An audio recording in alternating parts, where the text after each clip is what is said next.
Bruno Henrique das ruas de Curitiba, trazendo sempre a informação para a gente. Bruno, que está na sede do BOPE, aqui na região metropolitana, para trazer mais informações sobre a questão da explosão da Enaex em 4 Barras, situação da semana passada, e que acabou fazendo com que o pessoal do BOPE tivesse um trabalho fundamental em fazer toda a vistoria ali naquele local e evitar novas explosões. É isso, Bruno?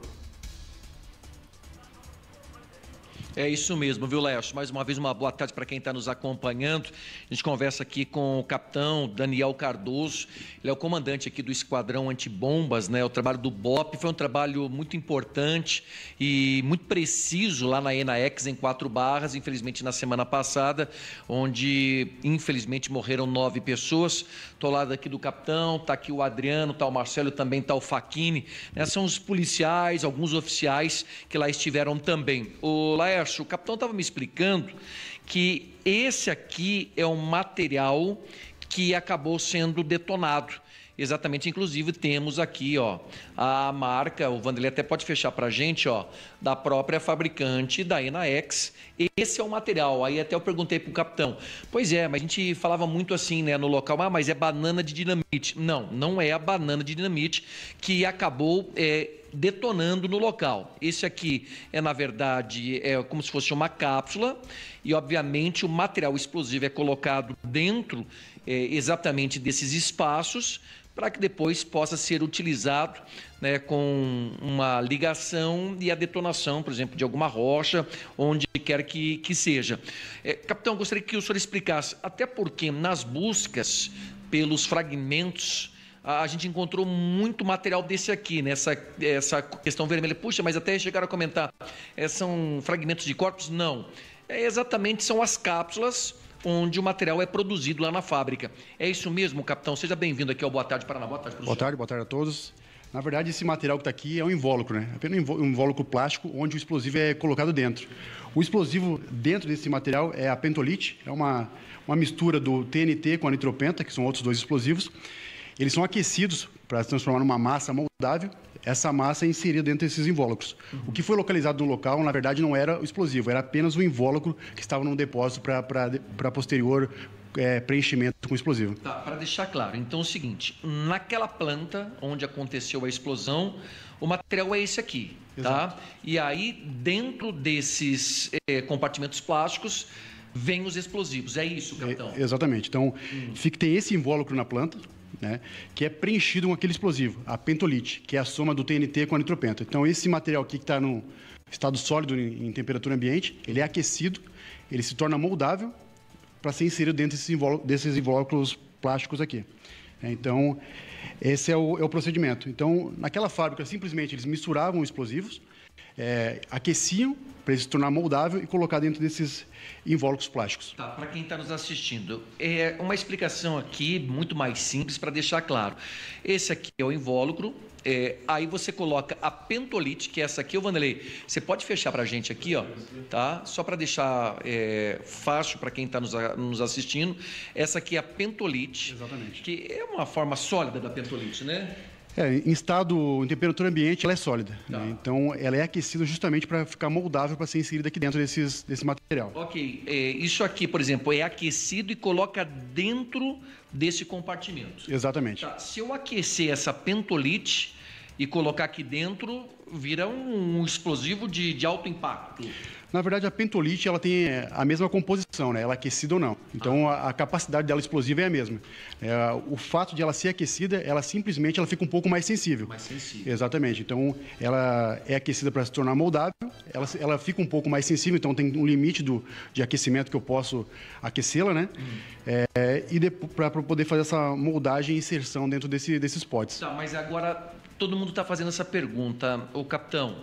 Eu colocando a pentolite exatamente nesse invólucro, como é que ele é detonado? Precisa de uma carga para que possa ser acionado, explodir esse compartimento? A gente chama pentolite de um explosivo secundário, né? Um explosivo ele é menos sensível, ele tem um poder de detonação, de ruptura um pouco maior que outros explosivos. só que ele precisa de uma energia um pouco maior para ser acionado. Geralmente, o que é normal ser feito é você usar uma espoleta, como essa aqui, que tem um explosivo dentro um pouco mais sensível, né, que a gente chama de azeda de chumbo.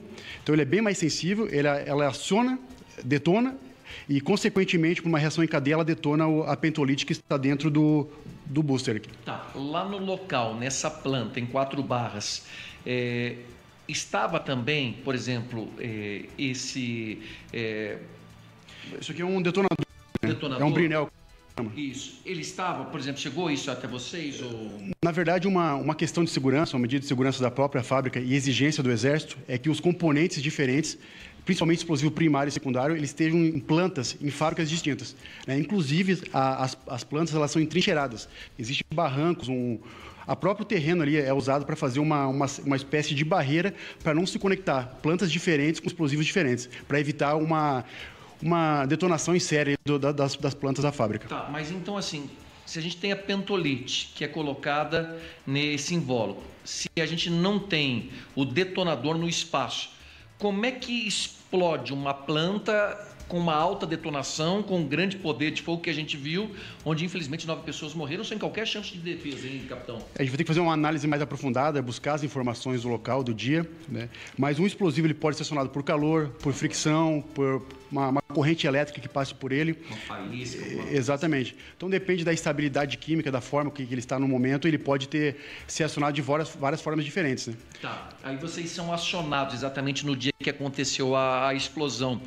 O que vocês encontraram? Recolheram mais pentolite ou o local foi completamente destruído? Nenhum material mais vocês conseguiram retirar que trazia risco para aquelas pessoas, hein, capitão? O material que estava naquela planta em específico, onde houve a detonação, né, que foi onde houve o acidente ali, ele foi totalmente consumido. A gente não localizou mais explosivos daquela planta. Sim. O que a gente fez foi o recolhimento de explosivos de outras plantas que foram afetadas. Então, teve plantas que tiveram ali o teto caído, a estrutura colapsada. Então, para garantir a segurança das demais equipes, Corpo de Bombeiro, Polícia Científica, que estavam fazendo seus trabalhos no local, a gente fez o recolhimento desses materiais que estavam em outras plantas. Havia risco desses outros materiais também serem detonados, capitão, mesmo numa certa distância após aquela explosão, capitão? Por efeito direto da detonação era difícil, justamente porque tem essas barreiras, essas trincheiras são medidas de segurança que a empresa já adota há bastante tempo, né? Inclusive a gente fez algumas visitas na empresa e a gente vê que ela tem um controle rígido de segurança no local, mas o risco, né, o risco ali que havia era da própria estrutura colapsada, caída em cima dos explosivos que estavam ali em outras plantas, gerar uma explosão, uma detonação. Tá, e aí foi um trabalho que é minucioso, muita cautela para a retirada desse material? Exatamente. Alguns materiais que foram retirados, né, eram retardos que têm esse tipo de explosivo. Sim, capitão. Né, esse explosivo aqui, que é um explosivo primário, que ele é muito mais sensível, ele pode ser acionado até com a energia estática do corpo do ser humano ao passar por aqui. Então, a gente fez um trabalho mais minucioso para recolher esse material e evitar uma segunda detonação e uma vitimização secundária, né? Você vê o perigo de tudo isso, né? Com o calor humano pode haver, inclusive, o acionamento desse... Exatamente. Não o calor, né? Mas a passagem da estática, da energia elétrica do corpo ali que está, a hora que acontece o aterramento, pode acontecer a detonação. Então, para evitar e para garantir a segurança dos bombeiros, da polícia científica que estavam no local, a gente fez esse recolhimento e fez essa segurança do local. Quer dizer, um acionamento de um interruptor, um telefone celular, tudo isso é um risco tremendo nesses locais. Exatamente, tudo é um risco. Inclusive, até por isso, a gente tem que fazer um trabalho minucioso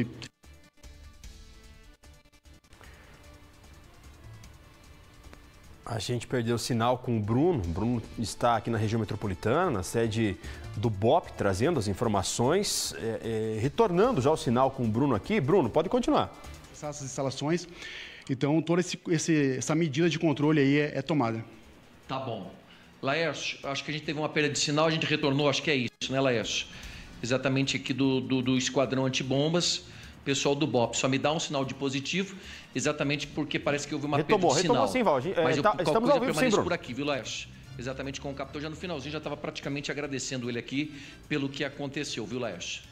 Tá certo. Obrigado ao Bruno, então, vai trazer mais detalhes, inclusive no Band Cidade, né, Bruno? Hoje, 6:50 da noite, tem Band Cidade com José Ville. Bruno Henrique trazendo também mais informações e detalhando um pouco mais de todo esse material que foi encontrado, o trabalho do BOP aí, do Esquadrão Antibombas também, nessa situação que foi fundamental, importantíssimo, para, na sequência, o trabalho do pessoal do Corpo de Bombeiros, na localização aí dos corpos, enfim, todo esse trabalho que durou vários dias e que a gente acompanhou e que a gente vai detalhando também. Parabéns a toda a equipe do batalhão, o pessoal do BOP à frente também do Esquadrão Antibombas. 6:50 da noite, o Bruno retorna trazendo mais informações também no Band Cidade. A gente continua acompanhando aí, claro, desenrolar dessa história. A investigação por parte da Polícia Civil com relação a esse caso. As famílias aí pedindo explicações, querendo saber também sobre aí o que realmente teria acontecido, sobre quem seria responsável por tudo isso também. Enfim, a gente vai continuar acompanhando, ouvindo as famílias que pedem respostas e, claro, sempre o espaço é aberto aqui no Boa Tarde Paraná.